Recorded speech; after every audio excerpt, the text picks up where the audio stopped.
Welcome to Amra's Armchair Anecdotes. I'm Amra Pajalich, writer, teacher and storyteller. Pull up a chair and let's dive into stories about writing, life and lessons learned, sharing wisdom from my armchair to yours. You can find the episode show notes, your free episode handouts and my how-to guides at amrapajalich.com/podcast. And now it's time to dive in. So today I'm speaking with Antoinette, a single mum and admin worker and someone who was thrown into full menopause at just 41. So while raising two young kids on her own, she suddenly found herself dealing with hot flushes, insomnia, brain fog, and the emotional crash of premature ovarian insufficiency. Her story is raw, honest, and far too common, even though hardly anyone talks about it. So Antoinette is here to share what it's really like when your hormones implode years too early and life doesn't give you a moment to breathe. Welcome, Antoinette. Thank you. Thanks for having me. Thank you. So you're here because we've really bonded over our menopause journeys. Yes. And the things that our bodies have done and what we've gone through. Yeah. And so this kind of came about because we were talking and we were like, we want more women to know about these things because you went through premature ovarian insufficiency. Yeah. I've gone through psychosis in menopause. Yeah. And we had a lot of the similar symptoms in terms of our body. We did. Yeah. Yeah. And then also like just kind of try and find people to help us and try and find that support. Yeah. It's amazing how I felt like I was going through something, but I didn't know who to turn to. And you and a few others, we sort of just found each other and we were all going through it at the same time. Yeah, that's what I'm finding now, that most of the support and help that I'm getting has been through talking to other women going through the same thing and where we are sort of helping support and, you know, check this out, try this, look at this. But thankfully that there is a little bit more now things coming out in terms of the media and stories being shared. Yeah. So that is helpful. So I just wanted to start with the moment when you realised something wasn't right with your body. Yeah, look, I think I started to feel something was off when I was about 39 years old. My periods were just all over the place. 1 month, really heavy bleeding, really painful periods. The next month, hardly any bleeding at all. Cycle was just inconsistent, all over the place. And I thought maybe I should just go and get checked out. Mm. And I asked myself the question, could this be the start of perimenopause or menopause? Mm. And I went to see my GP. I asked her that question. And of course, no, you're too young. You're only 39. Not possible. Mm. We'll just run some tests, you know, we'll do some blood tests. We'll send you off for an internal scan and we'll have a look at the results. And of course, everything came back normal. And I was told to just, it's okay, get on with it. There could just be a little bit of stress. You're fine. But I knew deep down something was changing within me, but I just wasn't being heard.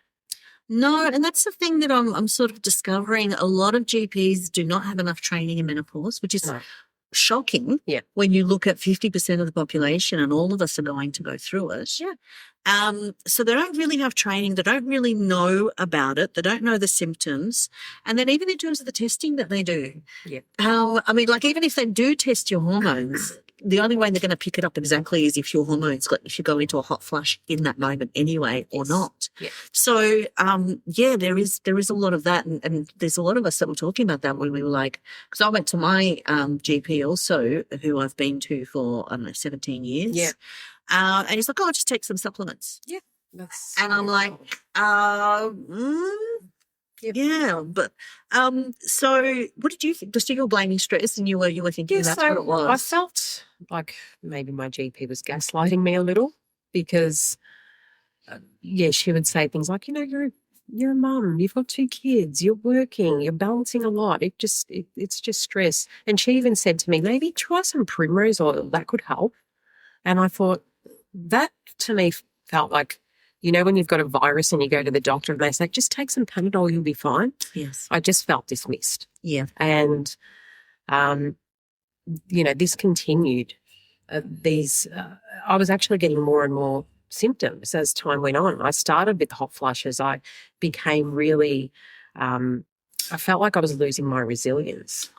Like my emotional resilience wasn't there anymore. And that's when I said to myself, something is not right. I just know I'm not myself. Yeah. And I had to keep going back until she finally said, okay, we'll run some more tests. So you had to persist with the same doctor? I had to persist with the same doctor. And then one day, I was really fighting for myself and advocating for myself with my GP who I'd been seeing for years. And she said, okay, we'll run some tests. We'll deeper look into your hormones. And when we got the results back, she looked at me and said, I owe you an apology. Wow. Yeah. So powerful. Yep, I owe you an apology.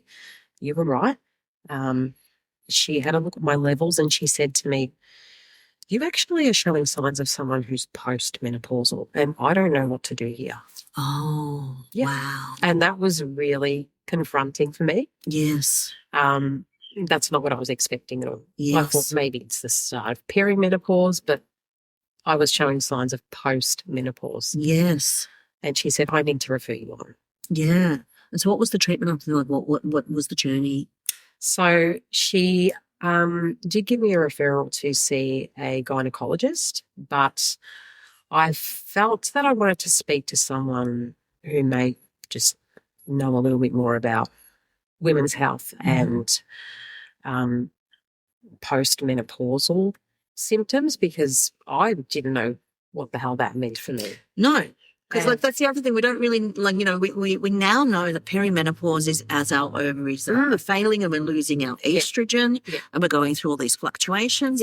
Then eventually all the estrogen goes, your body settles down and then you're in post-menopause and that perimenopause might last 10 years. Correct. You know, and so now we know all of these things. But when I first started going through it, I didn't even have the words for what was it. Yeah. And like I remember you and I, we were talking about a lot of the same symptoms. Our skin was going dry. We were so uncomfortable. Our hair, like we're, you know, losing hair. My gosh. But the thing that really concerned me is when we were talking about our moods, like the way we felt so great, like there was no joy in life at all. I thought I had a mental illness. Yes. Yeah. Yeah, because I don't know about you, but I think you're sort of similar to me. We're both quite positive and we always look, you know, we're optimists. We're upbeat people. Yes. Yeah. We always look for the good. If we're having bad moments, we vent and we have those moments, but we just kind of try and move forward as much as possible. And also as mothers, we have to. Yes. You know, we really don't have no a choice. Yeah.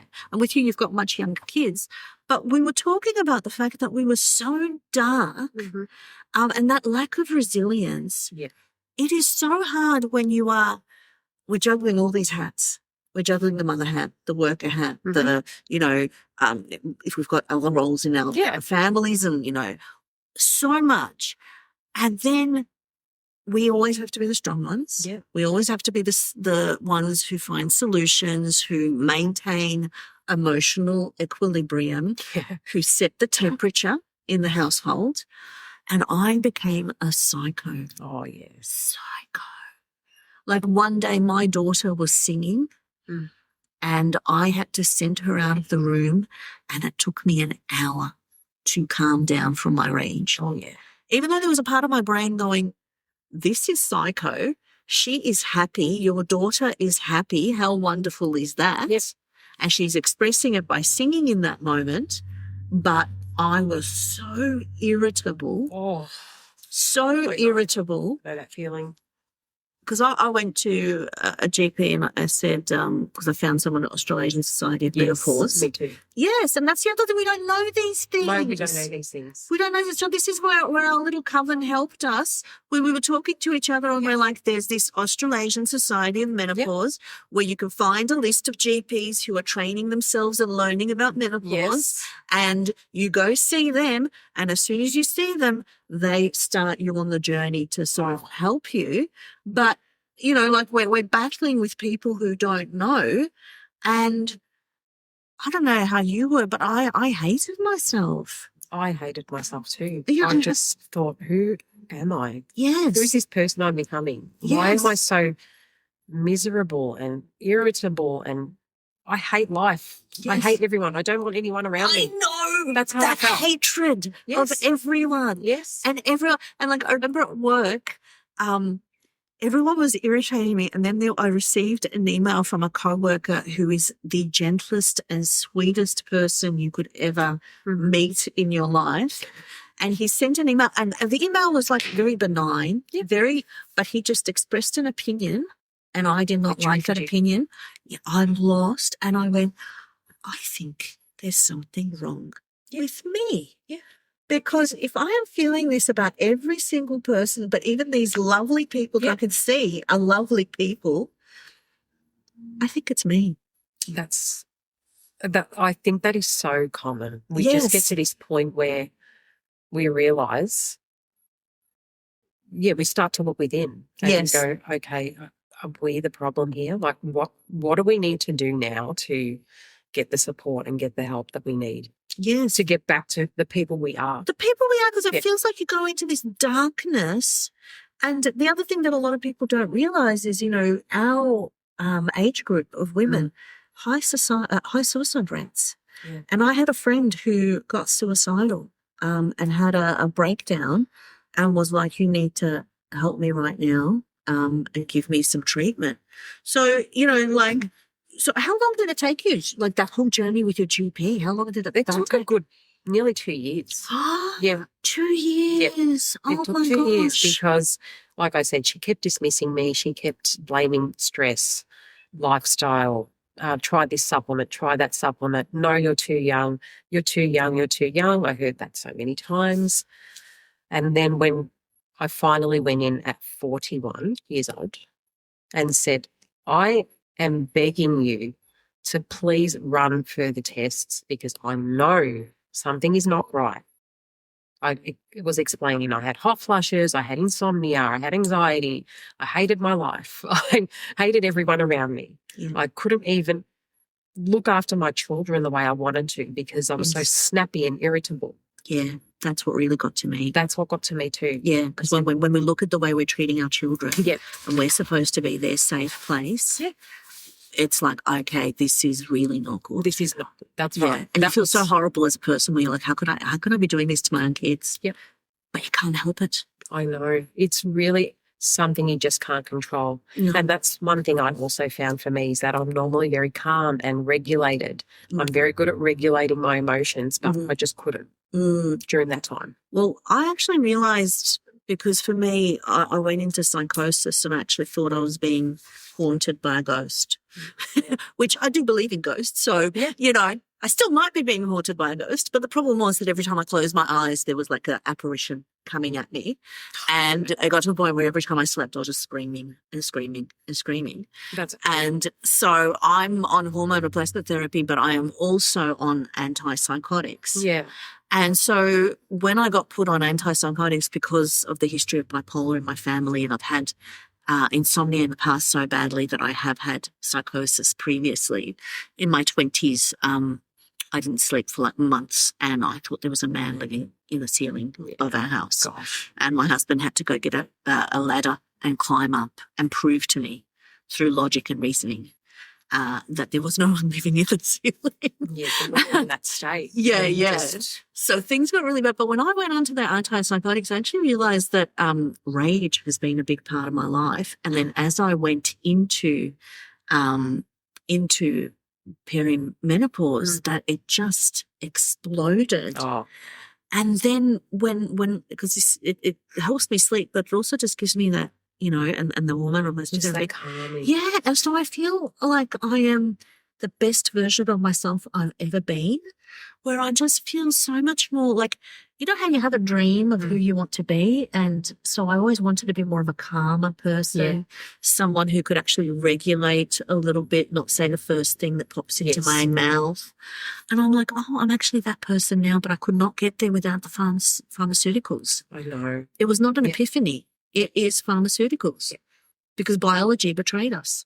It betrayed us, absolutely. Yeah. So much. You know, I think for me too, one thing I really struggled with is because it did happen to me a lot younger than it does for most women. Yes, because I'm 48. Yeah, I'm 41. Yeah. And I felt robbed of the years I thought I had ahead of me before I had to worry about any of this. Yes. And that's been really hard for me to get my head around. Yeah, because for me, because I'm 48 and I'm looking at 50, I'm like, I'm happy to be in this stage. And, you know, I'm like, I'm okay with it. And yeah, but I did go through, in my early 40s, I went through a lot of grief as I realized that I wasn't going to have any more children. Yeah. Yeah, even though like I was very happy because I did have a second pregnancy that didn't succeed. But then I did go through a lot of grief where I was like, that's it. That is being cut off. And you didn't even have the warning. No, it was just, that's it. That is one thing I wanted to say today too, is that, you know, this can just happen to you without warning. Your body does not ask you for permission for this to happen. And that was really mentally challenging for me. And I remember the beautiful doctor that I am seeing now who has put me on HRT and helped me get through this really difficult time. When she diagnosed me with POI, she said to me, you know, are you married? And I said, look, I am separated. She said, so does that mean you are done having children? And I said, are you telling me that I won't be able to? She said, yeah, that's what I'm telling you. And it's not that I wanted more children, but having that taken away from you. Yes.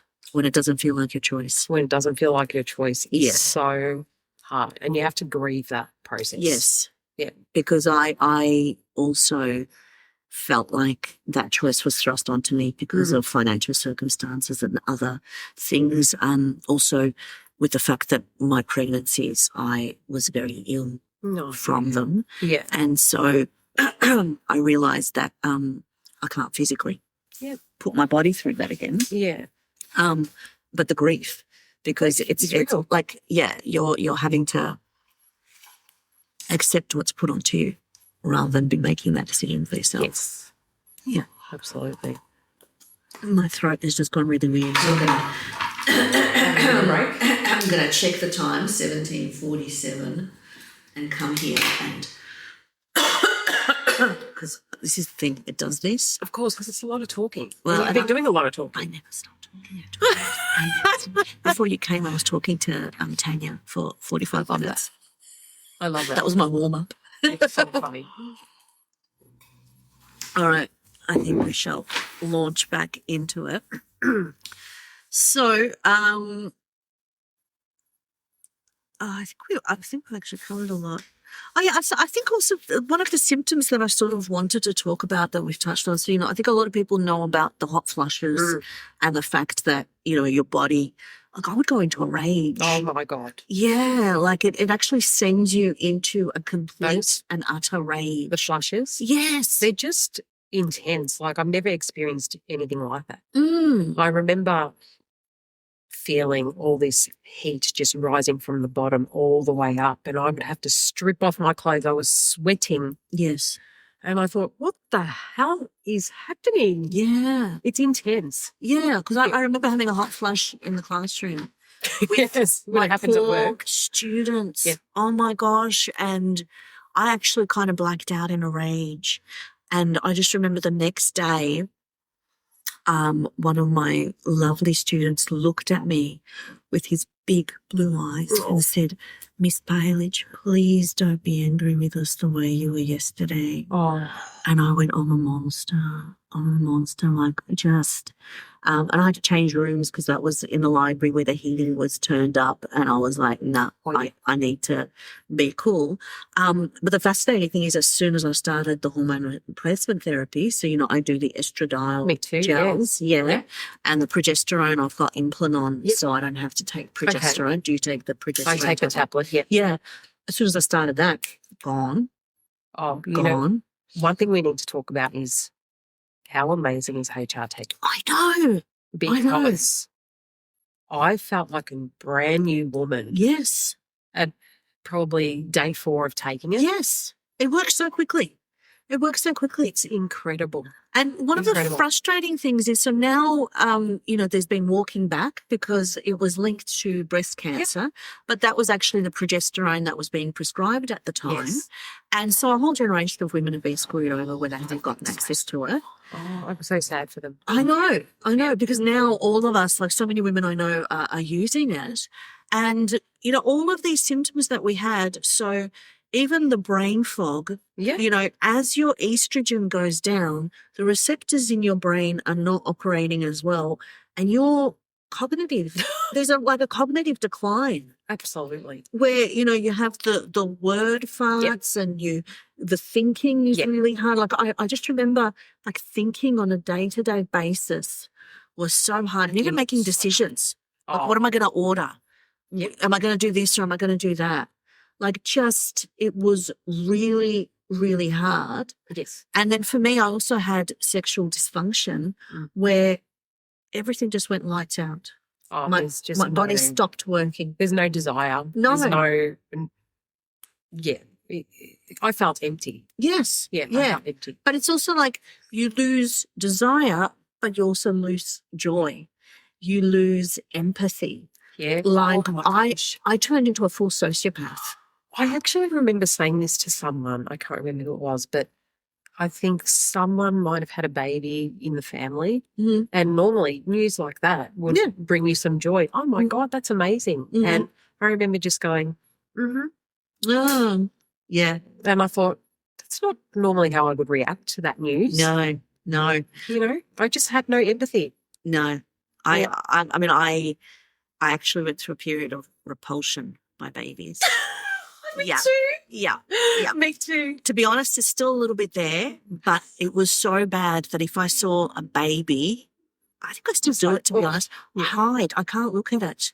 It looks so like frail and fragile and so like, and I just start thinking about, I get these, that's the other thing, the intrusive thoughts where your brain just does these really weird things. And so I would get these intrusive thoughts where I would just imagine the baby falling and smashing. And just like, and so I have to run away and hide because then I'm also like, if this poor woman who is, a new mother who has just had a baby looks at me and sees this revulsion on my face, that is a horrible thing to do to someone. Yeah. So I have to hide. I have to like hide. At least you're aware of it though. Yeah. And you can manage it. Yeah. It's a bit better now. Yeah.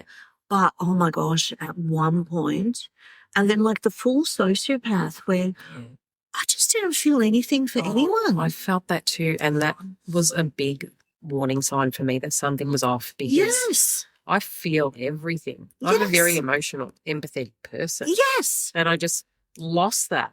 Yeah. I lost that part of me. And you just kind of, you feel yourself transforming. And like I actually felt like I was turning into a monster. And even like my husband, I mean, I've been married for 28 years. We have been through a lot. Yeah.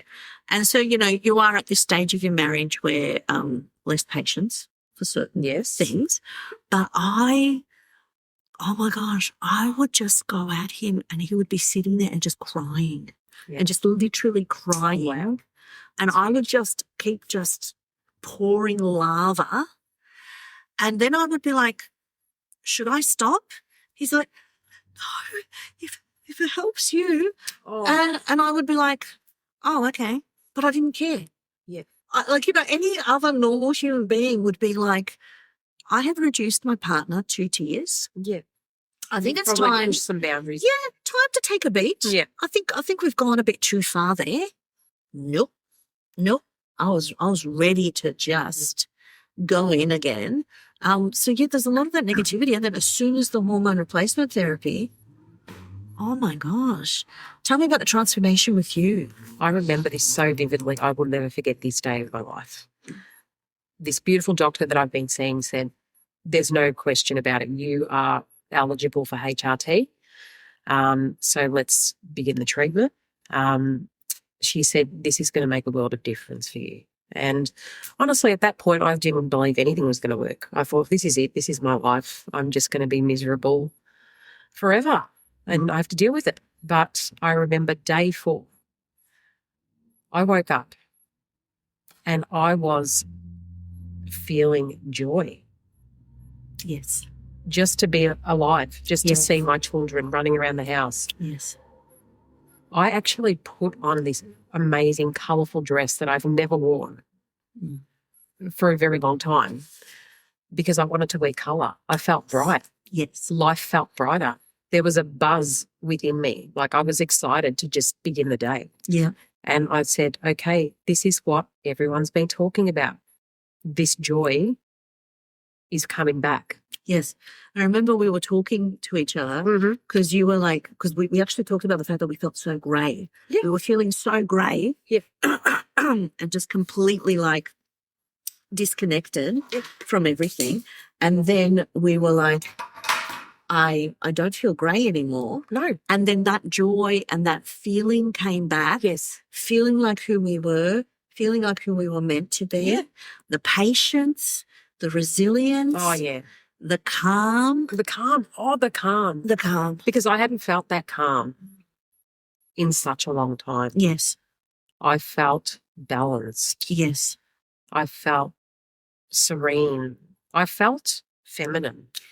Yeah. I Yeah. felt feminine Because again. when you feel like, because like for me with the skin and the itchiness Yeah. and then losing the libido Oh, yeah. and then the grey, I didn't feel good in my body. I just constantly felt uncomfortable. Yeah. And just being who I am just felt really uncomfortable. And then as the skin just came back, like it started feeling soft. I started feeling feminine. Yeah, because I was getting all these red scabs. Yeah. Like and itchiness Yes. and like I was so itchy. I could not stop scratching, like my back was bloody. Oh, I had like scratch marks everywhere. Yeah. It was horrible. And then just feeling that like, but what I'm feeling now, and I'm wondering if you're feeling the same, you feel that serenity and that joy, the resilience is back, but also 0 Fs to give. I was going to say. It's so joyful. I was going to say that is one, I guess, symptom Yes. that comes with this that, it's a positive because you do get to a place where you have this clarity Yes. and you found clarity around people, around situations, circumstances, and you're in like an unbothered energy, Yes. but you're calm. Yeah. Yeah. Yeah. Because I used to, because I couldn't, look, I would say everything, I would talk. And I mean, I'm still like, I share a lot and I don't feel embarrassed about that. Yeah. That's who I am. And I find that it serves me well because I have amazing connections with people because I am able to share and also I'm able to be in the moment with people, especially with trauma. Like, a lot of people are not good with trauma. Yeah. I can be in the moment with people. But I used to spend so much time thinking about what I said and what I did. And I'm embarrassed about that. And, oh, God, you're so stupid. Why did you say that? Why did you do that? It's so stressful. It's so stressful. Yeah. It's so stressful. And that's gone. Yeah. And it's just amazing the silence in my brain. And now I'm able to fill it with so many more positive things because that space that was there Yeah. to constantly like, but what about this? But what about that? And you didn't do this and you didn't do that. That's gone. Yeah. And also just that clarity around people where you're like, because I, grew up with mum who had bipolar. Yes. And so I mentally ill people are very familiar to me. Yep. And so I had a lot of people in my life who were very chaotic, who were very, a lot of emotions, a lot going on. And that felt very familiar. But the problem is when you are in that, You attract it. yeah, you're just constantly, there's constant drama. There's constant drama and constant drama. Yeah. And now I'm just at the other end where I'm like, I want people who give me calm, who uplift me. Yes. If it doesn't serve me, I'm not going there. And I'm also able to recognize when I'm sort of starting to fall for the charming psychopaths again and starting to fall into that pattern. Yeah. And go, no, Yep. step back. So really setting those boundaries for yourself, protecting ourselves. I think we Yes. become more self-protective. Yes. And sort of thinking our time is worth it. Yeah. We don't have that much time. Correct. How much time do we have? What are we doing with it? It is precious, and we want to spend it with people that really give us that joy and those good experiences. Yeah. And obviously we're still there for our friends who are going through difficult times. Of course. Because, we know that everyone does. Yes. But we're just not putting ourselves in the path of, victims, charming psychopaths, energy vampires. Energy vampires, exactly. Energy vampires is a big one. Energy vampires. And, I think I didn't, before all of this happened to me, I didn't recognise energy vampires. Yes. And I would give a lot of my time to the wrong people. Yes. And now I see it so clearly. Yeah. And my definition of energy vampires are those people who just take and take and take, never ask you who you are. No. Never check in with you. You're just the audience. Yeah. And then as soon as they're done, they move on, and you're just kind of left depleted and like, I just put in a lot of energy into supporting you, into trying to have that empathy for you. And you have just been like, oh, no, a new audience now. They basically just used us for emotional support. Yeah. Gotten what they wanted emotionally, and then, okay, see ya. Yeah. And I'm actually like now developing really good strategies where I had a situation recently where I was having a conversation with someone who falls into a little bit of these categories, and I gave them the moment. I listened. Yeah. I responded. And then as I left, they were like, oh, we'll do this. And I went, But I left and I went, no, because I'm like, that is as much patience and energy as I want to put into this situation. I'm not going to open the door to that in my life because I've finally cleaned that out. Yes. And so these are the things that really, really matter. Yeah. So I think we've covered a lot of the things that I sort of wanted to talk about, but I just also wanted to really talk more about the medical treatment. And, the fact that so many women struggle. But we also had conversations with women, like there were a lot of things that we didn't know about. Like, we were talking to people who have done medical marijuana because of incredible depression and, but also a lot of these people then when they started the hormone replacement therapy, they realised that was the answer. That was the answer. Yeah. That was what it was. And, like a lot of people are like, oh, it's not natural. And it actually is. It is natural. Yeah. Well, what are your thoughts on that? My thoughts are that hormone replacement therapy is, like we said, it is natural. Yes. It's giving us back the giving us estrogen. back the estrogen that we naturally will produce. Yes. That we no longer can. Yes. And that is the answer to all these problems. It really is. Yeah. Because, apart from the psychosis and the antipsychotic, the estradiol, it's taking care of all of my issues. Yes. And I'm now at the point, I remember being sick. I had an infection, and as you do when you're that tired and you don't have a shower and routines fall out. Yeah. And so for me, I put it on as soon as I stepped out of the shower. And so I didn't put it on for 2 days.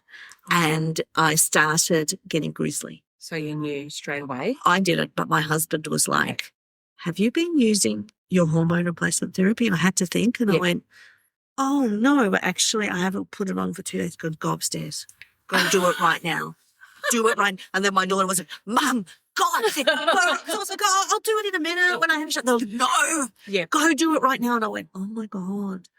And I think that's the true thing where it's like, wow, you know. If other people have noticed the difference it's making to your life, that's huge. Yes. And yeah, I think, you know, I've heard from so many women who are trying all these different alternatives, and it's taken them years and years and years to realise that hormone replacement therapy is the only answer. It's the only thing that works. It is. And what I find really frustrating at this point is how men have so much more in the ways of alternatives and acceptable treatments. Oh, you know, erectile dysfunction, Viagra was invented. Oh, prostate exams are invasive. Oh, we'll find a nice blood test for you. You know, and for us as women, it's always takes so much longer. So much longer because there's so much more less funding. And even I was listening to recently on social media where it's like there's a law introduced or they're now going to be doing female crash test dummies to test cars and impact of crashes for women. So up until now, when they are designing seatbelts, which makes sense, doesn't it? Don't you always feel like the seatbelt cuts into you? Oh, I hate the seatbelt. Yeah, it feels so uncomfortable. Like it serves a purpose. But yes. It is uncomfortable. Yes, and we end up with more injuries than men because of the fact that it's, you know, and like we're finding so much misogyny in medicine in terms of the menopause treatment that GPs get. And then also the journey of what we go through. Because it's really frustrating. Like sometimes, you know, it's so heavy, this topic. I don't even know what to say anymore sometimes. It's just, I feel really sad, angry and upset for us women and what we have to go through, how hard we have to fight to get some support. Yeah. And the thing for me that is really concerning is like we as women just power through. We do. And power through. So if we are at our GP going, I'm not okay. Yeah. Like we're being dismissed. Yeah. Why are they? And then like I was listening recently to a GP social media follower, someone that I follow on social media. And she does a lot of advocacy. And she said, you know, we used to call them whiny women. They were the whiny women in their 40s, 50s who were like, something is wrong.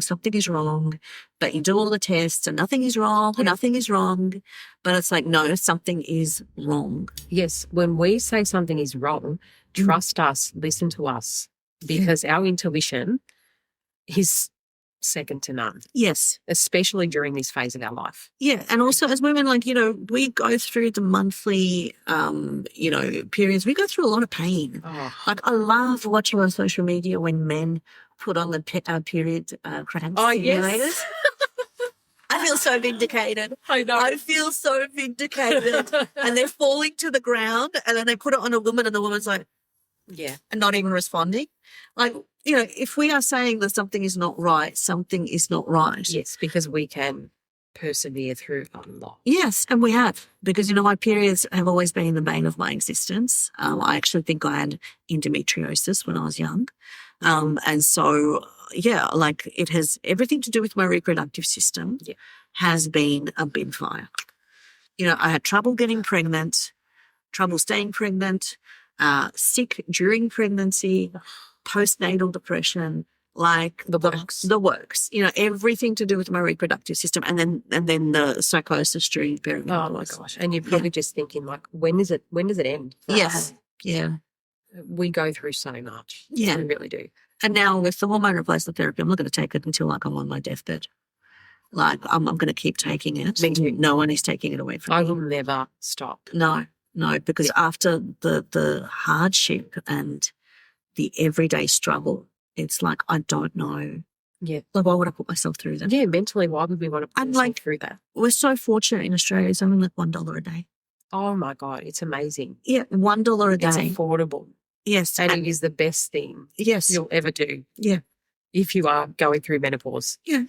And then I also think too a lot about how the, the links there are to things like osteoporosis and heart disease. How much more vulnerable and at risk are we of all these other illnesses? Yes. It's just It's incredible.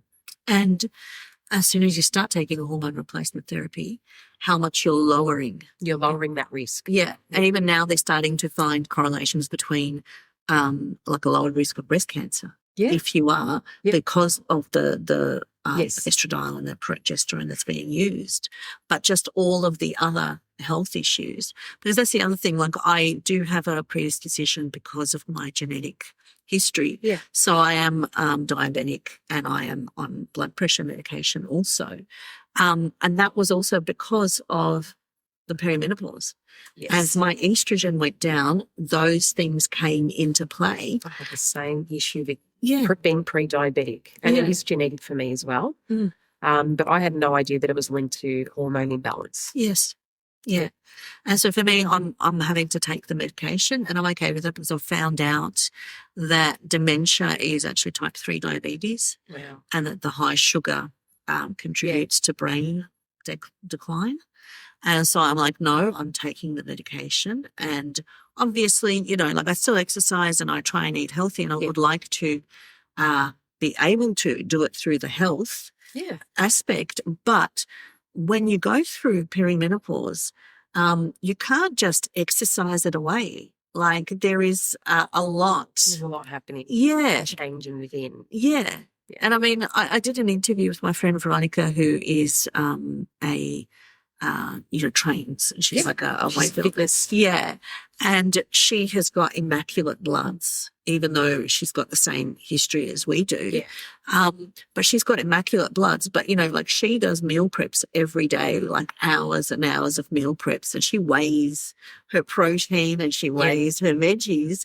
And that's wonderful that's, you know, but that's her salvation. But I'm like, no, I ain't doing that. I think we just have to find what works for us. Yeah. Yeah. Yeah. And we're all different. That's right. Now, I just wanted to make sure in terms of your condition, how can women sort of learn about it or know whether they've got it? What are some signs apart from that going into perimenopause? Is there anything that can be like, you know, something that it might put you on that path? Well, the thing is with POI, premature ovarian insufficiency, it's very rare. There's only 1% of the population who have this. Wow. And I'm so lucky. I know. When my doctor told me this, I mean, I'm so blessed. Yeah. Of course. Not the lotto. Give me the lotto.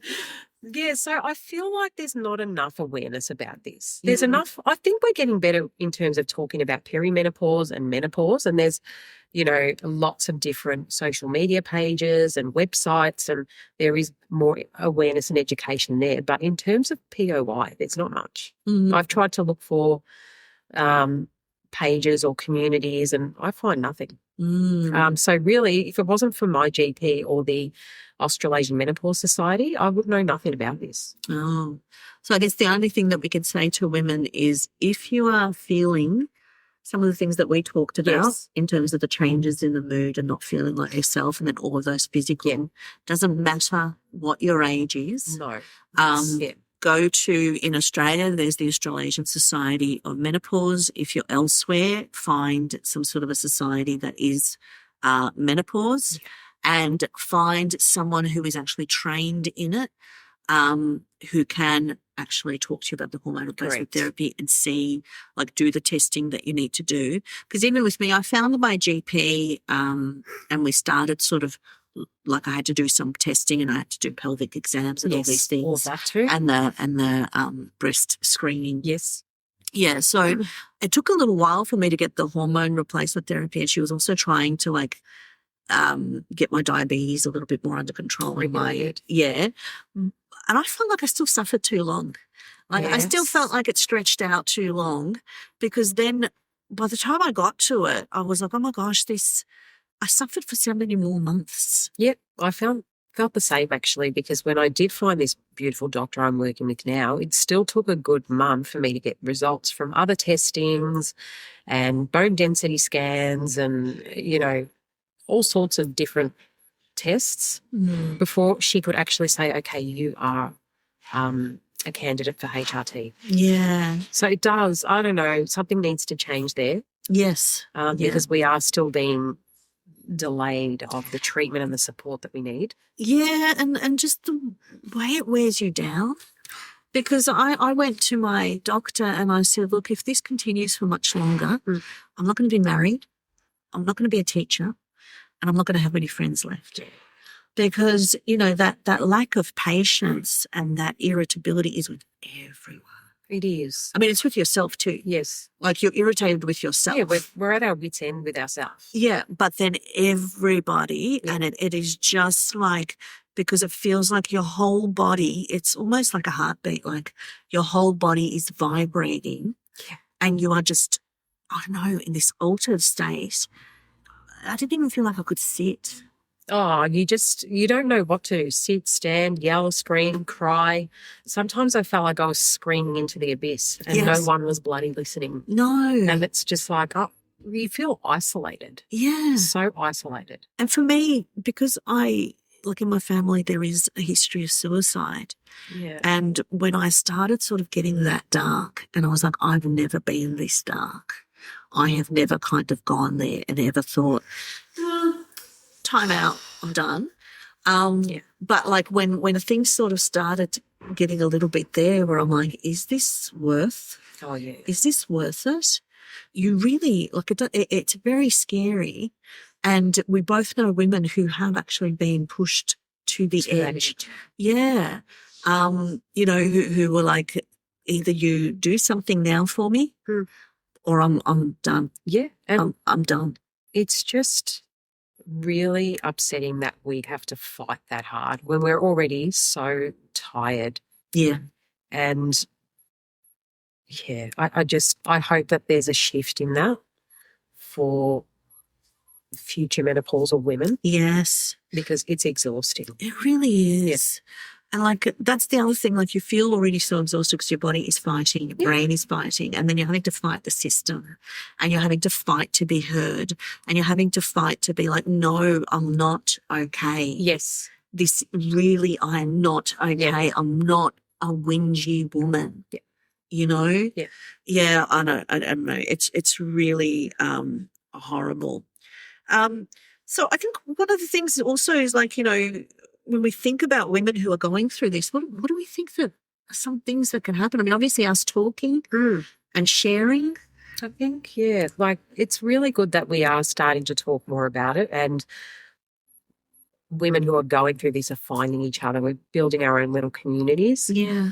But I think what I would like to see is things shifting in the workplace for us because, as we were saying earlier, the cognitive impact this has on us is huge, and performing simple daily tasks in your job becomes impossible some days. And, you know, just like we recognise things like pregnancy and mental illnesses in the workplace, you know, they can be limiting. Menopause can be limiting too. Yes. And yeah. And I've had conversations about the ageism where we're kind of younger people get irritated with us and snappy with us and like think and just do it and just come on. Yes. And it's like, well, no, we need to process. We need we need a moment. We need a minute. Yeah. And so there is, like most of us, like with you're very young, but with a lot of us, you know, when we're at that age, there is that element of ageism creeping in. Yes, there is. And you're like, you're the dotty woman. And it's like, well, yes, I am a dotty woman, but this is not because like, just like when I was pregnant and I had baby brain. That's right. And the hormones were screwed with me. Yep. This is exactly the same thing. Exactly the same. That's what I was saying to myself. Like I was really thinking about, you know, what do I want to see for the future? And I want this to be recognised, like pregnancy and mental illnesses. Yeah. Because we do need that minute to process. We do need people to be patient with us. Yes. And understand and have that awareness. Yeah. And sometimes like I've had to like walk out of meetings, for example, you know, because I can feel myself, like now I'm much, much better. Yeah. But I remember at the height, I could not sit in rooms where everything was so loud and just I felt like people were stimulation battering me. Yep. And I had to leave and get away. And just it all felt so overwhelming. I found too, that I probably took more days off than I ever did during that time, because Yes. I just would wake up and go, no, I'm not doing people today. I cannot do people. I Yes. cannot do noise. Yes. And I really didn't realize at the time what was happening, but now that I'm aware, you realize just how sensitive you are to everything. Mm. And we work in a school Which is with loud. 2,000, like 1,800 students and 200 staff. Yep. And they put us in a staff meeting with, over 100 people in the one room, all talking and Yep. having, reflections. Mm. And the noise is spectacular. Yeah, it's next level. Yeah. And then walking down the corridors during break times. Yes. And the bell and the And the- music oh. and the screaming kids. And Yes, it really is a lot. And that's why I was like, I'm not going to be able to teach for much longer, because where I was and what that was doing to me, it was really difficult. And so there is some recognition now where some workplaces are doing more training and more support, but we do need to do more of that. Yes. And I just also sort of, younger workers, women and men, it's coming for you. I was going to say that, yes. Yes. Because I, have had some comments about, this stage of life and my age, and from other women who are younger. And I just think, you know what? It's going to come for you. And when it does, Yeah. good luck.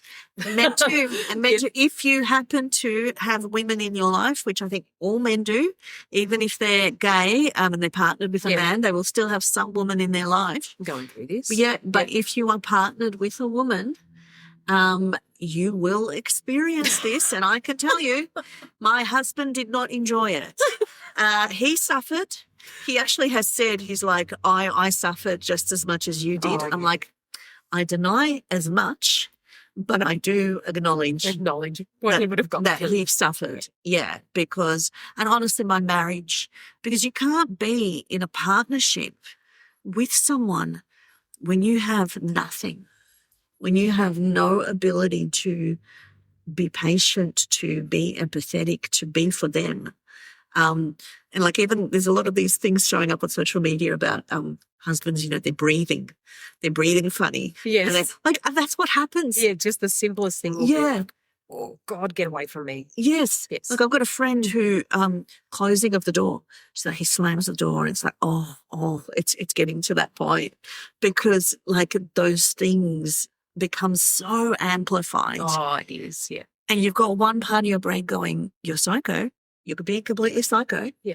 But you can't stop. No, you cannot control. It is like completely like a mental breakdown where like your brain is playing tricks on you, is doing things to you. Yeah. And honestly, the hormone replacement therapy is the medicine, because as soon as I got on, and I've had this conversation with so many women, as soon as they started it, just like for me, it felt like my brain was not on fire anymore. Oh, My it's body just- was not on fire anymore. When it kicks in, I can't explain that feeling. No. It was one of the best days of my life. Yes. Honestly, that sounds dramatic, but No, but even the sleeping, where you're like, oh my God, this is what it feels like to Sleeping. sleep. ever since taking HRT, I sleep like a baby. Yes, because you lose that ability to go into that deep Yes. sleep. Yes. And so, you're just constantly waking up. It's like those early days of when you have a newborn. Yes. And you're just constantly waking up and you're on alert and you're like, I don't know why I'm on alert. Yep. But I've got an adrenaline surge now. Something's going on. And then you need to go snack because you've gone through the whole cycle of adrenaline and the cortisol. And then it's like, and now I need to go have a snack. It's just a crazy, crazy time. Which doesn't help because then that sets off other things. Yeah, exactly. But it's just this whole cycle, whereas now it's like, oh, this is what it's like to have a deep sleep and to wake up and feel okay. And not wake up in a pool of sweat as well, because the night sweats were also yeah. not pleasant. Oh my gosh. Changing of clothes and just being so uncomfortable, but so tired. But so tired. And then you're like, oh my God, I'm going to deal with this. Yeah. But I'm like, and then the way it sits off your whole body and then you have to try and calm it down again. Yeah. It's a lot. It really, it's debilitating. Yeah. I found that I had to cancel a lot of social outings and events that I had on because I wouldn't sleep. I would be waking up in a pool of sweat. And like you said, that rage you get from those flushes, I couldn't be around people. No, I found the same. Yeah. I sort of went into imposed lockdown. Yeah. Where I was like, I can't. People, I don't. Yeah. You're constantly cancelling even with friends. Yes. Where you're like, I really love you, but I can't. Yeah. I don't want to. And I had so many doula days, and I would just be in bed and just like, I don't want to do anything. I did too. I don't want to. Like, yeah, you just feel sapped. And I even remember my husband trying to like get me out of bed, Mm-hmm. and I'm like, and crying, just so much crying. Oh, the crying. Mm. I can shed a tear here and there if something really impacts me. But I found that I was crying, and when I say crying, sobbing, howling Yes. over the Yes. littlest things. Yes. It was just something I've never experienced before. No, I actually had to tell my daughter, I'm like, if you see me, just walk past me. Yeah. Just leave me, because I can't. I just have to let it happen You just have to let it run. and run go its through course. it. Yeah. And I'm like, just don't bother trying to, because they can't comfort you. No one can comfort you. But in that moment, you feel like the world is ending. Oh, yeah. There's no hope. Everything is bleak. It's the end. Yeah. And then eventually you're kind of like, okay, let's just try and but then you're so exhausted. Oh, But anyway, you kind of fight through. Yeah. But now we are full of joy and we are very happy. So hormone replacement thanks to therapy. HRT. Yes, absolutely. Yeah, so I had this question that I think would be really great for us to close on. Okay. So for our daughters, what do we want them to know that we didn't? I want them to know that if something is off, trust your instincts. Don't gaslight yourself and tell yourself this is normal. Yes. Speak up. Find a really good support network. Find a really good GP and advocate for yourself Yes. because you're right. Yes. You're always right. Yeah. Your gut is always right. Yeah. And, every woman will go through this. The degree to which your body will go through this is something that only you will know when you go through it. Yeah. And you might get clues from the women in your family, Yes. or you might not. It is very variable. But every woman every woman with ovaries will go through this. Yes. It's just a matter of when.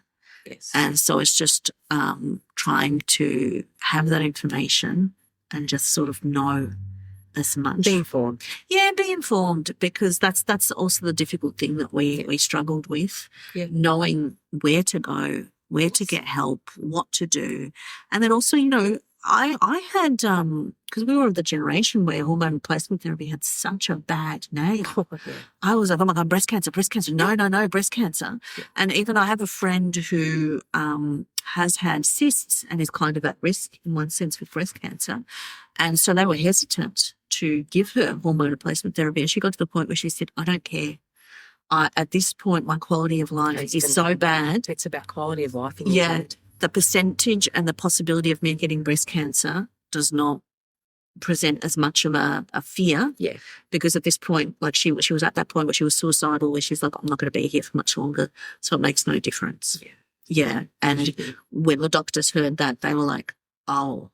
And up until then, they were like, oh, we have to do this and we have to do that. And just kind of making her go through all these hoops and trying to sort of put her off.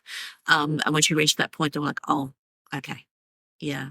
So, well, thank you so much for coming to talk to me about this. I hope that women hear this episode and that they get help. I'm going to provide some links for places you can go to get support and people that I'm following that I'm finding really helpful. Yeah. And we hope that we can have a better and more informed menopause journey. That's our plan. Yeah. So thank you. Thank you. Thank you for tuning in to Amra's Armchair Anecdotes. If you enjoyed today's episode, don't forget to subscribe and follow for more insights, stories and inspiration. From my armchair to yours, remember, Every story begins with a single word.